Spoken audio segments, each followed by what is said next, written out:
Hello, you're watching TVP World Talks. I'm Jonasz Rewiński. As Donald Trump is gearing up for higher-level talks with his Chinese counterpart Xi Jinping, America is facing multiple global challenges, from the Iran war and its impact on the economy and weapons stockpiles, to the tensions with European allies and the war in Ukraine. So will China wish to offer Trump a grand geopolitical bargain?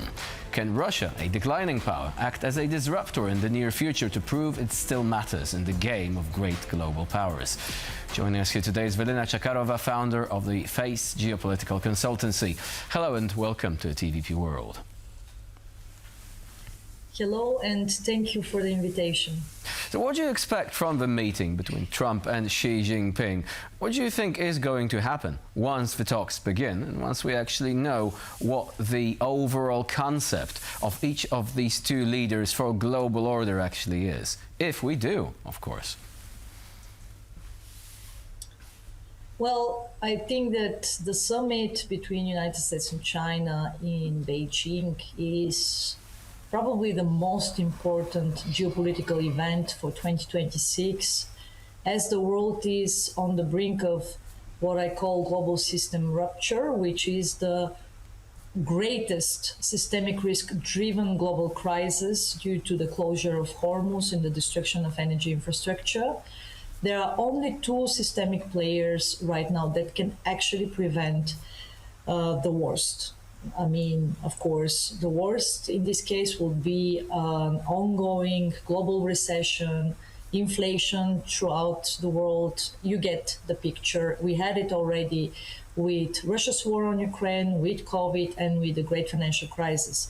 And I think this is the first and most important takeaway I will be following very closely, to have some sort of coordination on the conflict in Iran, on the way how the Strait of Hormuz can be reopened, and how actually the rebuilding work when it comes to the energy infrastructure in the Gulf region can start. This will be one takeaway. Of course, the other takeaway I will be closely following is regarding tariffs war, regarding trade war between United States and China. Here we need some sort of messaging in terms of the tariffs, some sort of coordination, but also kind of agreement on the new rules of engagement between the two superpowers, as Trump described United States and China yesterday while being en route to China.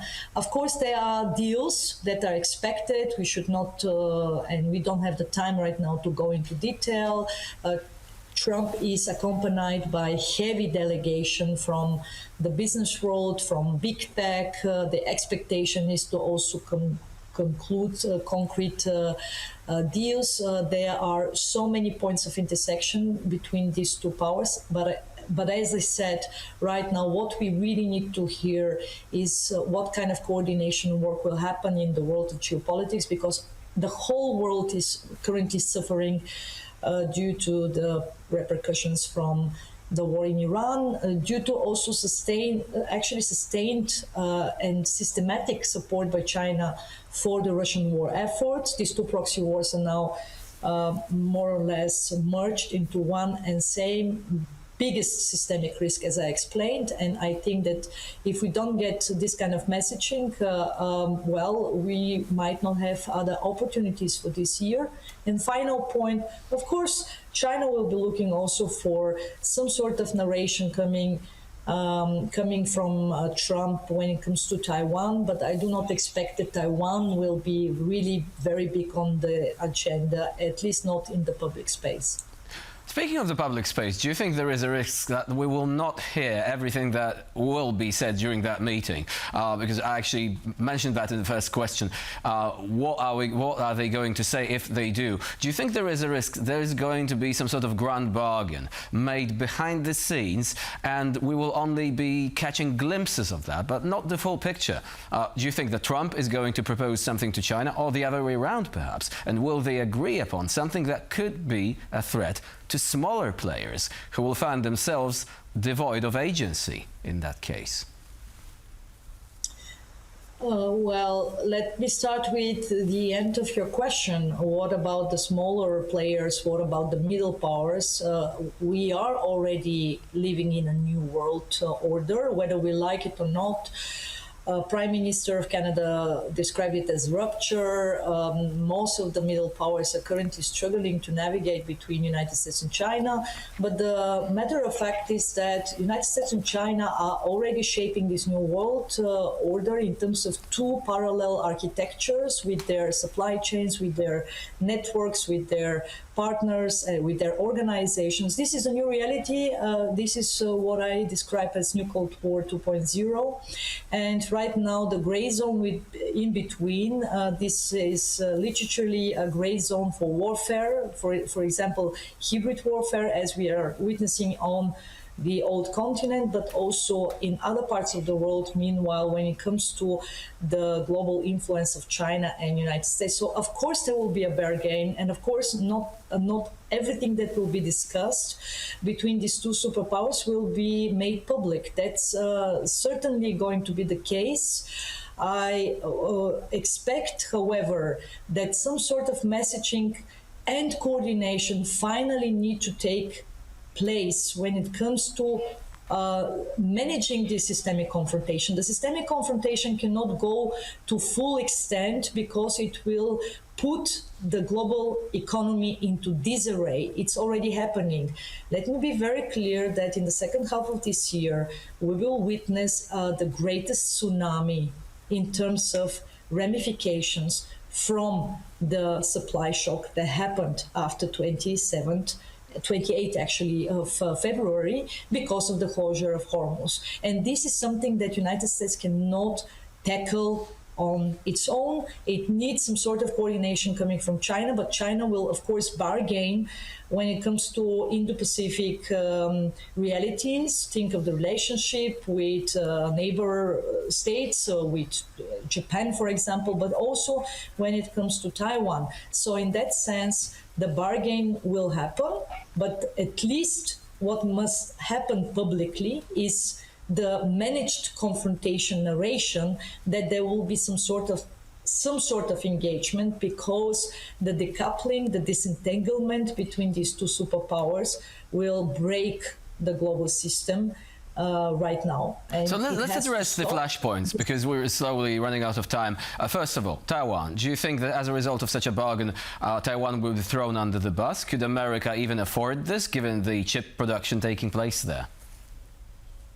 No, Taiwan will not be thrown under the bus, but there won't be also some kind of public narration. I don't think that the United States will give this geopolitical gift to China.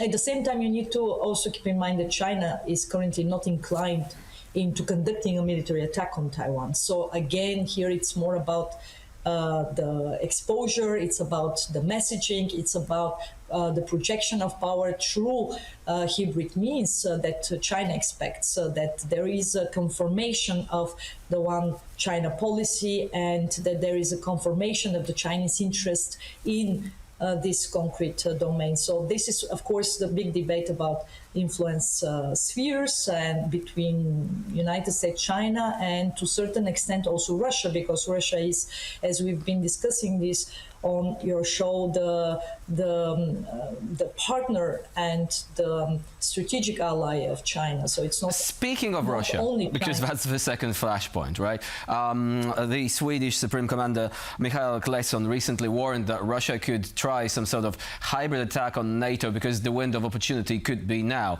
Do you think this could happen? And will the meeting between Xi Jinping and Trump actually affect the overall way of thinking of Vladimir Putin? There is certainly pressure coming from China also on Russia to put this war to an end because of the new realities I already explained. So the war in Ukraine, so would Russia start another one then, or would China also balk at that?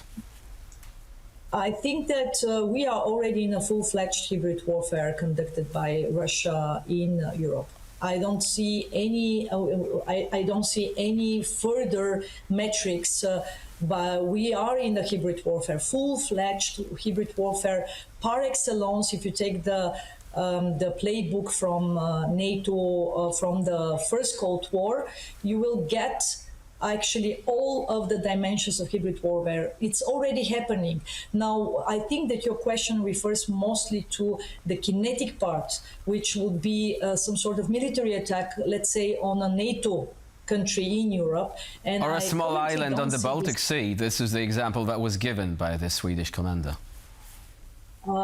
Exactly. So here again, within the hybrid part of the war, that means plausible deniability, and even if there is a use of military means, it won't be referred directly to Russia. I think that it's highly likely to happen.